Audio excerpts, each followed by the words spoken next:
Hi, this is Arise Cake Creations and I'm Sarah. If you're new here, then welcome. If you're a subscriber, then thanks for your continued support. Autumn may be drawing in, but there's still a variety of flowers out there, such as this wild, beautiful poppy flower. So if you like what you see, let's get started.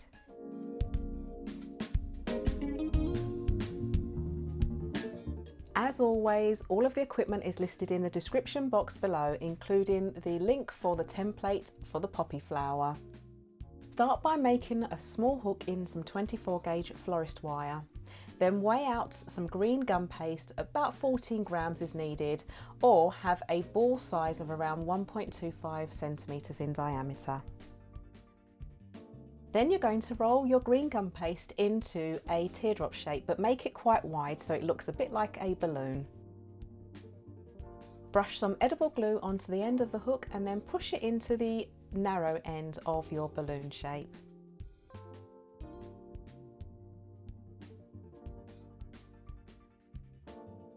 Then use some tweezers to actually make 8 lines on the top surface of your balloon shape.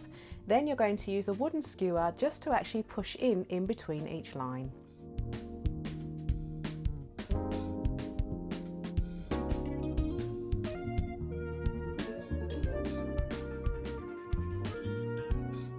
To make the stamen surrounding the centre, you will need 30 gauge florist wire and also some white cotton thread. Wind the white cotton thread around 3 slightly parted fingers around 80 times in total.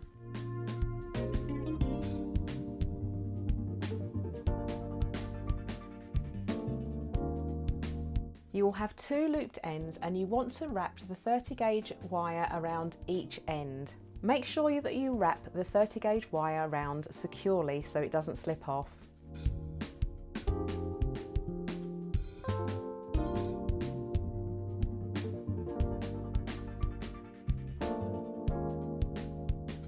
Cut the thread in the centre either side of the wire and make sure that your stamen are 2 centimeters in length.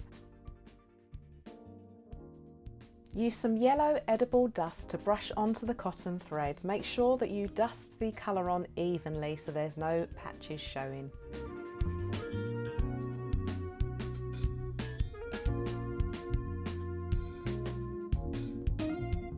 Using a fine paintbrush, brush some sugar glue onto the lines of the centre part only, and then have some cornmeal mixed with some edible yellow dust.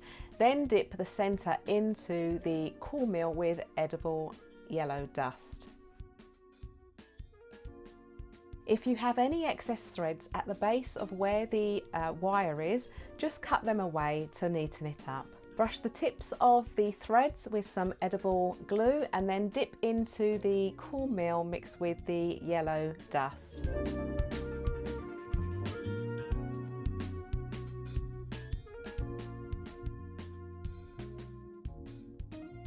Use a pin to spread out any clumped up areas and also use the pin to spread out and fan out the stamen.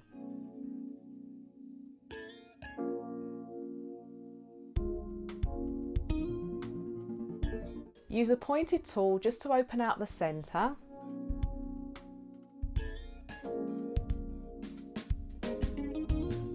Then carefully thread the centre down through the centre of the stamen.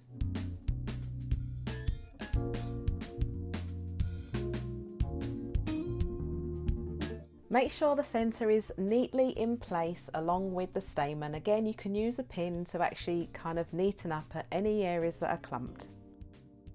To make sure that the stem is really secure, add a further 2 more 24 gauge wires and actually wrap them together with some half-width light green florist tape.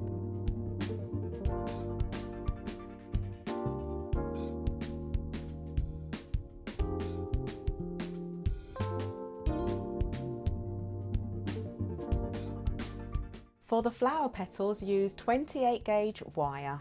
Have some gum paste coloured up deep orange and then roll it out over a groove board.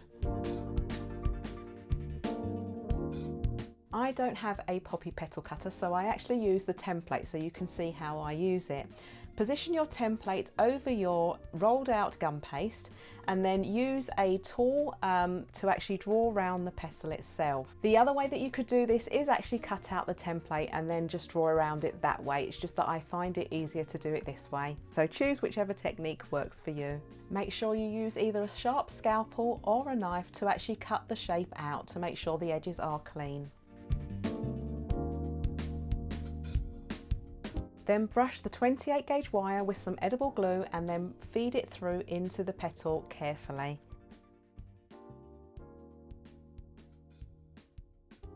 You can either use a peony silicone veiner or a similar silicone veiner or your veining tool to make the vein lines in the petal.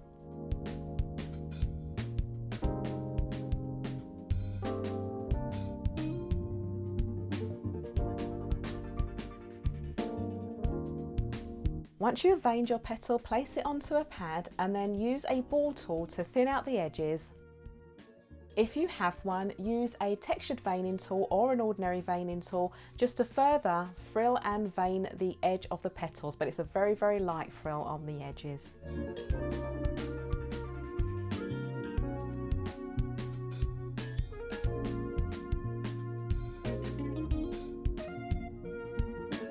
Once you're done, place your petal onto a foam bumpy pad or onto some foil to actually dry. Make sure that you give it a lovely organic shape so it looks lovely and natural.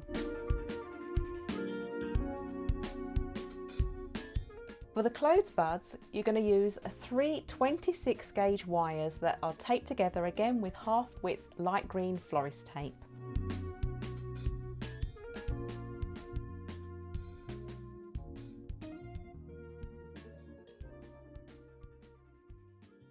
Bend a small hook into the end.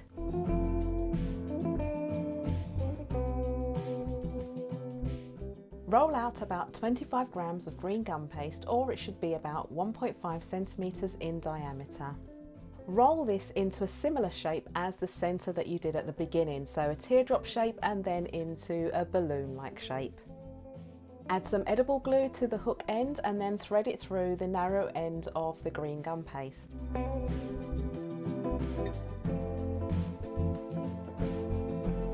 Using your index finger and thumb, then gently flatten the shape and actually put a slight ridge on either side, so the shape now looks a bit like a very soft almond shape. Use a small pair of scissors or a sharp object to add some texture all over the closed bud.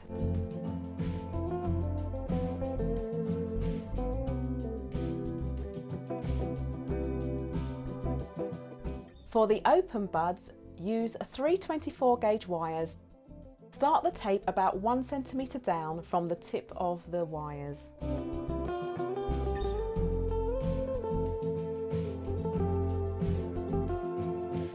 For the centre of the open bud, use some deep orange-green gum paste about 1.5 centimetres in size. Roll it into a teardrop shape, then flatten around the top edge of the teardrop shape. If you have one, use a blowtorch to actually lightly heat up the tip of the wire to actually push into the teardrop shape. If you haven't, just use some edible glue and then wait a moment just for it to dry so that you can actually put the petals onto it. Use a round cookie cutter or the wide end of a piping nozzle to cut out the petals, and you need about 3 in total. Prepare the round circles as you did for the petals, so that's actually vein the petals and then thin the edge of the petals as well. Don't forget to use the textured veining tool or your ordinary veining tool just to actually add some extra vein lines in. Cut off about 1/4 of the round shape. This just makes it easier to actually spread around the centre, and then brush some glue onto the centre and then place your petal into place.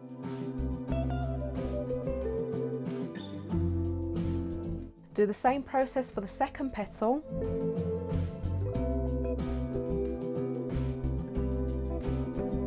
For your final third petal, leave it as a full round shape and then place that onto your bud as well.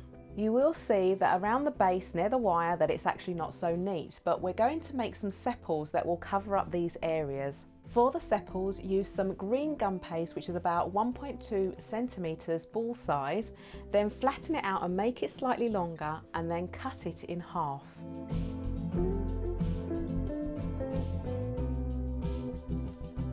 Place one half of the sepal into the palm of your hand and use your ball tool to actually curve and thin out the edge of the sepal. Do the same thing with the other sepal, the other half. Glue your sepal into place, making sure to cover up the area that wasn't neat. Glue the sepals either side, opposite sides of each other.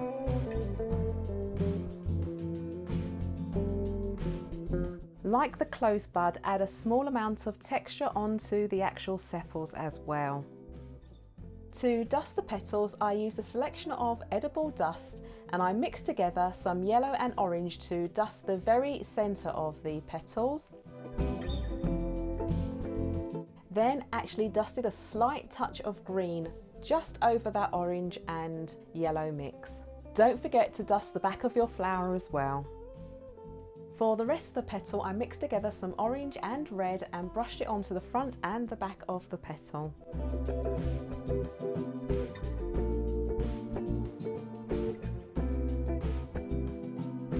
Here's a close-up so you can see an undusted and dusted petal. Dust the slightly open buds and the closed buds with also the edible dust as well.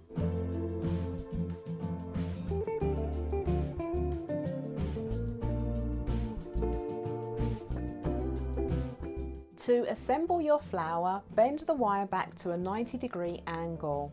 Then take your centre and your half-width light green florist tape. Add the tape on first and then take your first petal and position it securely to the centre and closely to the centre. Place the second petal opposite the first petal. Again, your petals will move, but this is okay, just move it into position. Then tape on the third and fourth petal, also opposite each other.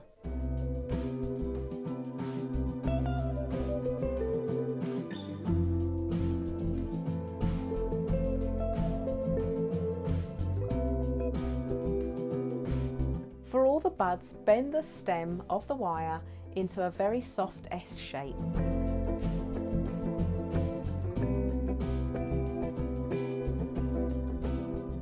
Bend the poppy flower stem about 1 to 2 centimeters down from the flower at a slight angle.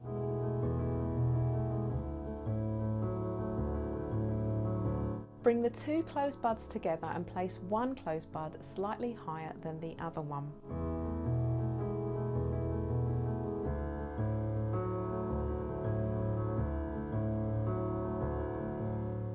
For the slightly open buds, stagger them slightly lower than the closed buds and then tape it all together using some half-width light green florist tape. For the open poppy flowers, again, stagger them slightly lower than the slightly open buds and tape them all together.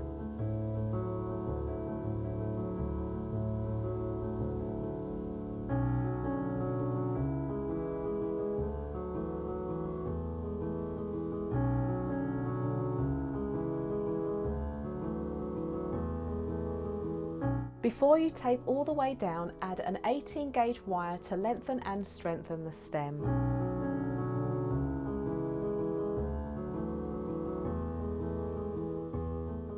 And there you have it, your wild poppy flowers are ready to decorate any cake or adorn a beautiful sugar flower arrangement. I really hope you enjoyed this tutorial as much as I enjoyed making it. Remember, if you make any of the tutorials that I share, to share them with me over on Instagram or Facebook. Just tag me in with #AriseCakeCreations so that the YouTube algorithm continues to pick up my videos. Please remember to like, comment, share and subscribe, and don't forget to hit that notification bell so that you can be notified every time I upload a new video. For other sugar flowers like this, you can actually watch my playlist. Thanks for watching. See you soon.